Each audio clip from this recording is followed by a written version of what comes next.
Hello student, welcome to online classes. ਹਾਂਜੀ student, ਅੱਜ ਆਪਾਂ ਪੜ੍ਹਾਂਗੇ ਲੈਸਨ ਨੰਬਰ 5 ਸੁਨਹਿਰੀ ਲੜਕਾ ਸ਼੍ਰੀ ਅਭਿਨਵ ਬਿੰਦਰਾ। ਅਭਿਨਵ ਬਿੰਦਰਾ ਸੀ ਜੋ ਇੱਕ ਨਿਸ਼ਾਨੇਬਾਜ਼ੀ ਦਾ ਬਹੁਤ ਵਧੀਆ ਖਿਡਾਰੀ ਸੀ, ਜਿਸ ਨੇ ਅਲੱਗ-ਅਲੱਗ ਦੇਸ਼ਾਂ ਦੇ ਵਿੱਚ ਓਲੰਪਿਕ ਖੇਡਾਂ ਵਿੱਚ ਹਿੱਸੇ ਲੈ ਕੇ ਬਹੁਤ ਸਾਰੇ ਜਿਹੜੇ ਤਗਮੇ ਸੀ ਹਾਸਿਲ ਕੀਤੇ ਸੀ।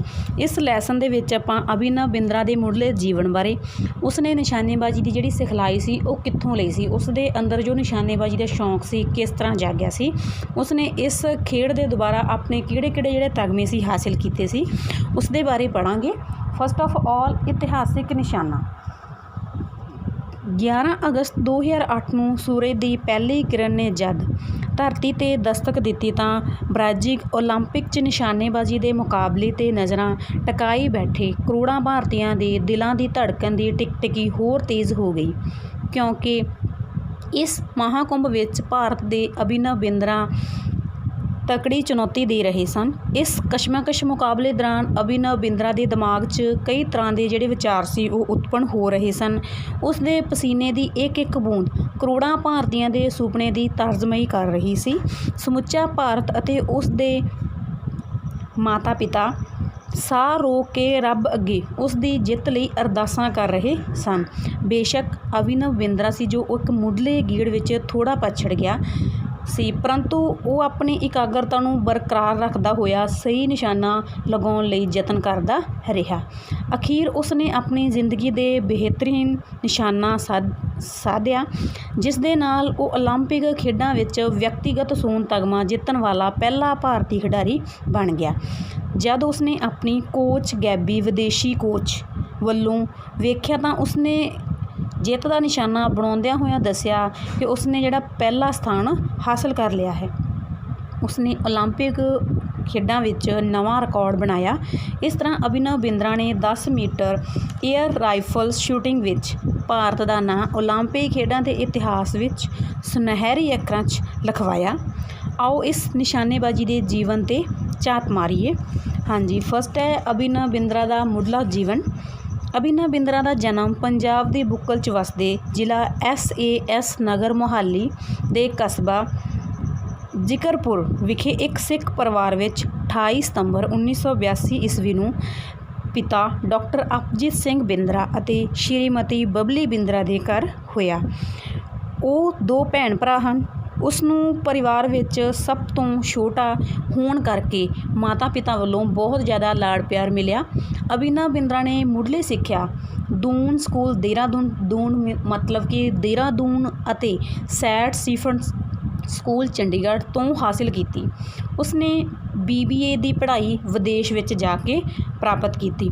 ਸੈਕਿੰਡ ਪੁਆਇੰਟ ਹੈ ਅਭਿਨਵ ਬਿੰਦਰਾ ਦਾ ਨਿਸ਼ਾਨੇਬਾਜ਼ੀ ਦੇ ਪ੍ਰਤੀ ਉਤਸ਼ਾਹ ਸੀ ਉਸ ਦੇ ਅੰਦਰ ਕਿਸ ਤਰ੍ਹਾਂ ਪੈਦਾ ਹੋਇਆ। ਅਭਿਨਵ ਬਿੰਦਰਾ ਨੂੰ ਖੇਡਾਂ ਦੀ ਚਿਣਗ ਵਿਰਾਸਤ ਦੇ ਵਿੱਚੋਂ ਹੀ ਲੱਗੀ, ਪਰ ਉਸ ਦੀ ਸਰੀਰਕ ਕਿਰਿਆਵਾਂ ਵਿੱਚੋਂ ਕੋਈ ਬਹੁਤੀ ਜਿਹੜੀ ਰੁਚੀ ਨਹੀਂ ਸੀ। ਉਹ ਬਚਪਨ ਤੋਂ ਹੀ ਖਿਡੌਣਿਆਂ ਦੇ ਨਾਲ ਖੇਡਣ ਦੀ ਬਜਾਏ ਖਿਡੌਣੇ ਸੀ ਜਿਹੜੇ ਉਹ ਬੰਦੂਕਾਂ ਦੇ ਨਾਲ ਖੇਡਣ ਨੂੰ ਤਹਰੀਜ਼ ਦਿੰਦਾ ਸੀ। ਤਹਰੀਜ਼ ਦਾ ਭਾਵ ਕਿ ਉਸ ਬੰਦੂਕਾਂ ਵਾਲੇ ਖਿਡੌਣਿਆਂ ਨੂੰ ਖੇਡਣ ਲਈ ਪਹਿਲ ਦਿੰਦਾ ਸੀ। ਅਭਿਨਵ ਬਿੰਦਰਾ ਦੇ ਪਿਤਾ ਜੀ ਨੇ ਆਪਣੇ ਕੋਲ ਸ਼ੌਂਕ ਦੇ ਵਜੋਂ 3 ਰਾਈਫਲਾਂ ਰੱਖੀਆਂ ਹੋਈਆਂ ਸਨ।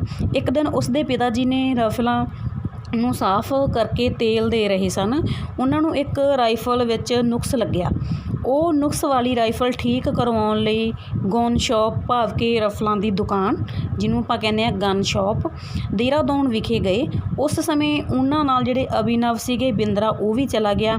ਉੱਥੇ ਗਨ ਸ਼ਾਪ ਵਿੱਚ ਰਾਈਫਲਾਂ ਨੂੰ ਬੜੇ ਸੋਹਣੇ ਤਰੀਕੇ ਦੇ ਨਾਲ ਤਰਤੀਬ ਦੇ ਵਿੱਚ ਇੱਕ ਸਜਾਇਆ ਹੋਇਆ ਸੀ। ਇਹਨਾਂ ਸਜਾਈਆਂ ਹੋਈਆਂ ਰਾਈਫਲਾਂ ਨੇ ਅਭਿਨਵ ਬਿੰਦਰਾ ਨੂੰ ਆਪਣੇ ਵੱਲ ਖਿੱਚ ਲਿਆ। ਇਸ ਤਰ੍ਹਾਂ ਹੌਲੀ-ਹੌਲੀ ਅਭਿਨਵ ਬਿੰਦਰਾ ਨੂੰ ਰਾਈਫਲਾਂ ਨਾਲ ਮੋਹ ਹੋ ਗਿਆ।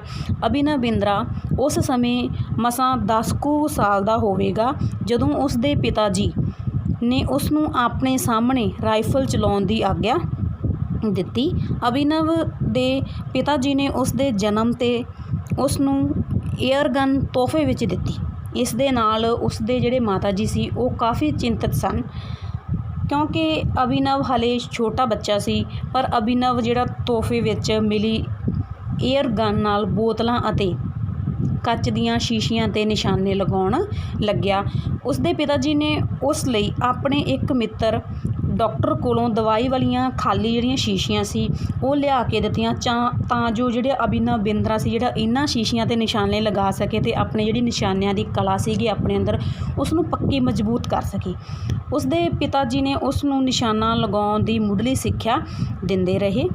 ਹਾਂਜੀ, ਸੈਕਿੰਡ ਪੁਆਇੰਟ ਹੈ ਨਿਸ਼ਾਨੇਬਾਜ਼ੀ ਦੀ ਸਿਖਲਾਈ। ਇੱਕ ਦਿਨ ਰਾਣਾ ਗੁਰਮੀਤ ਸਿੰਘ ਸੋਢੀ ਅਭਿਨਵ ਬਿੰਦਰਾ ਦੇ ਫਾਰਮ ਹਾਊਸ 'ਤੇ ਉਸਦੇ ਪਿਤਾ ਜੀ ਨੂੰ ਮਿਲਣ ਲਈ ਆਏ। ਉਸਨੇ ਉਸਦੇ ਫਾਰਮ ਹਾਊਸ 'ਤੇ ਇੱਕ ਕੋਨੇ 'ਤੇ ਵਿੱਚ ਕੱਚ ਦੀਆਂ ਸ਼ੀਸ਼ੀਆਂ, ਟੁੱਟੀਆਂ ਹੋਈਆਂ ਸ਼ੀਸ਼ੀਆਂ ਅਤੇ ਟੁੱਟੀਆਂ ਬੋਤਲਾਂ ਦੇ ਢੇਰ ਨੂੰ ਵੇਖਿਆ। ਰਾਣਾ ਸੋਢੀ ਨੇ ਅਭਿਨਵ ਦੇ ਪਿਤਾ ਜੀ ਤੋਂ ਖਿਲਰੇ ਹੋਏ ਕੱਚ ਦੇ ਬਾਰੇ ਪੁੱਛਿਆ। ਉਸਦੇ ਪਿਤਾ ਜੀ ਨੇ ਅਭਿਨਵ ਬਿੰਦਰਾ ਦੇ ਨਿਸ਼ਾਨੇਬਾਜ਼ੀ ਦੇ ਸ਼ੌਂਕ ਦੇ ਬਾਰੇ ਉਸ ਨੂੰ ਦੱਸਿਆ। ਰਾਣਾ ਗੁਰਮੀਤ ਸਿੰਘ ਸੋਢੀ ਖਿਡਾਰੀਆਂ ਦੀ ਮਦਦ ਕਰਦੇ ਰਹਿੰਦੇ ਸਨ। ਉਹ ਪੰਜਾਬ ਦੇ ਖੇਡ ਮੰਤਰੀ ਵੀ ਰਹੇ। ਉਹਨਾਂ ਨੂੰ ਅਭਿਨਵ ਬਿੰਦਰਾ ਅੰਦਰ ਇੱਕ ਨਿਸ਼ਾਨੇਬਾਜ਼ੀ ਦੀ ਕਾਬਲੀਅਤ ਦਿਖਾਈ ਦਿੱਤੀ ਅਤੇ ਉਹਨਾਂ ਨੇ ਅਭਿਨਵ ਬਿੰਦਰਾ ਦੇ ਪਿਤਾ ਜੀ ਨੂੰ ਸਲਾਹ ਦਿੰਦਿਆਂ ਹੋਇਆਂ ਕਿਹਾ ਕਿ ਉਹ ਅਭਿਨਵ ਬਿੰਦਰਾ ਨੂੰ ਨਿਸ਼ਾਨੇਬਾਜ਼ੀ ਦੀ ਖੇਡ ਲਈ ਉਤਸ਼ਾਹਿਤ ਕਰਨ, ਭਾਵ ਕਿ ਉਸ ਨੂੰ ਉਤਸ਼ਾਹਿਤ ਮੀਨਜ਼ ਵੀ ਉਸ ਨੂੰ ਪ੍ਰੇਰਿਤ ਕਰਨ। ਅਭਿਨਵ ਬਿੰਦਰਾ ਦੇ ਪਿਤਾ ਜੀ ਨੇ ਰਾਣਾ ਗੁਰਮੀਤ ਸਿੰਘ ਸੋਢੀ ਦੀ ਨੇਕ ਸਲਾਹ ਨੂੰ ਮੰਨ ਲਿਆ ਅਤੇ ਉਹਨਾਂ ਨੇ ਅਭਿਨਵ ਬਿੰਦਰਾ ਦੀ ਸਿਖਲਾਈ ਦੇ ਲਈ ਕਿਸੇ ਇੱਕ ਵਧੀਆ ਚੰਗੇ ਕੋਚ ਦੇ ਨਾਲ ਆਪਣਾ ਜਿਹੜਾ ਵਿਚਾਰ ਵਟਾਂਦਰਾ ਕੀਤਾ।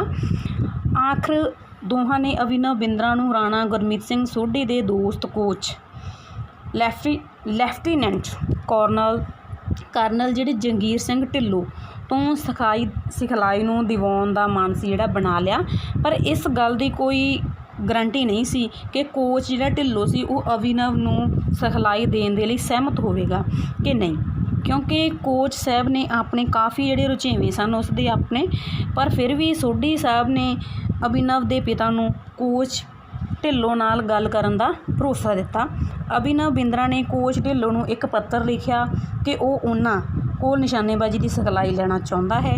ਅਭਿਨਵ ਬਿੰਦਰਾ ਨੇ ਲਿਖਿਆ ਕਿ ਤੁਸੀਂ ਇੱਕ ਦਿਨ ਮਾਣ ਮਹਿਸੂਸ ਕਰੋਗੇ ਕਿ ਤੁਸੀਂ ਮੈਨੂੰ ਸਿਖਲਾਈ ਦਿੱਤੀ ਹੈ।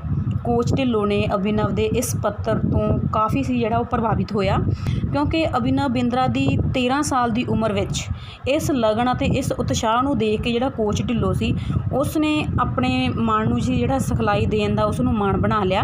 ਕੋਚ ਨੇ ਅਭਿਨਵ ਬਿੰਦਰਾ ਨੂੰ ਸਿਖਲਾਈ ਦੇਣ ਦੇ ਲਈ ਆਪਣੇ ਕੋਲ ਬੁਲਾ ਲਿਆ। ਕੋਚ ਨੇ ਉਸ ਨੂੰ ਆਪਣੇ ਘਰ ਦੇ ਵਿਹੜੇ ਵਿੱਚ ਅੰਬ ਦੇ ਰੁੱਖ ਥੱਲੇ ਸ਼ੂਟਿੰਗ ਰੇਂਜ ਨਿਸ਼ਾਨੇਬਾਜ਼ੀ ਵਾਲੀ ਜਿਹੜੀ ਜਗ੍ਹਾ ਸੀ ਅਤੇ ਇੱਕ ਭਾਰਤੀ ਰਾਈਫਲ ਨਾਲ ਸਿਖਲਾਈ ਦੇਣੀ ਸ਼ੁਰੂ ਕਰ ਦਿੱਤੀ। ਕੁਝ ਸਮੇਂ ਪਿੱਛੋਂ ਕੋਚ ਨੇ ਉਸ ਨੂੰ ਇੱਕ ਵਧੀਆ ਰਾਈਫਲ ਖਰੀਦਣ ਦੇ ਲਈ ਕਿਹਾ। ਅਭਿਨਵ ਬਿੰਦਰਾ ਨੇ ਪਿਤਾ ਜੀ ਨੇ ਉਸ ਲਈ ਇੱਕ ਵਧੀਆ ਰਾਈਫਲ ਸੀ ਜਿਹੜੀ ਵਿਦੇਸ਼ ਤੋਂ ਮੰਗਵਾ ਲਈ। ਹਾਂਜੀ ਸਟੂਡੈਂਟ, ਨੈਕਸਟ ਹੈ ਉਸਦੀ ਨਿਸ਼ਾਨੇਬਾਜ਼ੀ ਦੇ ਪ੍ਰਤੀ ਲਗਨ। ਉਸਨੇ ਇਸ ਨਿਸ਼ਾਨੇਬਾਜ਼ੀ ਜਿਹੜੀ ਸਿੱਖਿਆ ਸੀ ਹਾਸਲ ਕੀਤੀ ਸੀ ਉਹ ਕਿਸ ਤਰ੍ਹਾਂ ਕੀਤੀ ਸੀ, ਕਿਹੜੀਆਂ ਮਾਣਮੱਤੀਆਂ ਪ੍ਰਾਪਤ ਕੀਤੀਆਂ ਸੀ, ਉਹ ਆਪਾਂ ਨੈਕਸਟ ਵੀਡੀਓ ਦੇ ਵਿੱਚ ਪੜ੍ਹਾਂਗੇ। Thanks, have a nice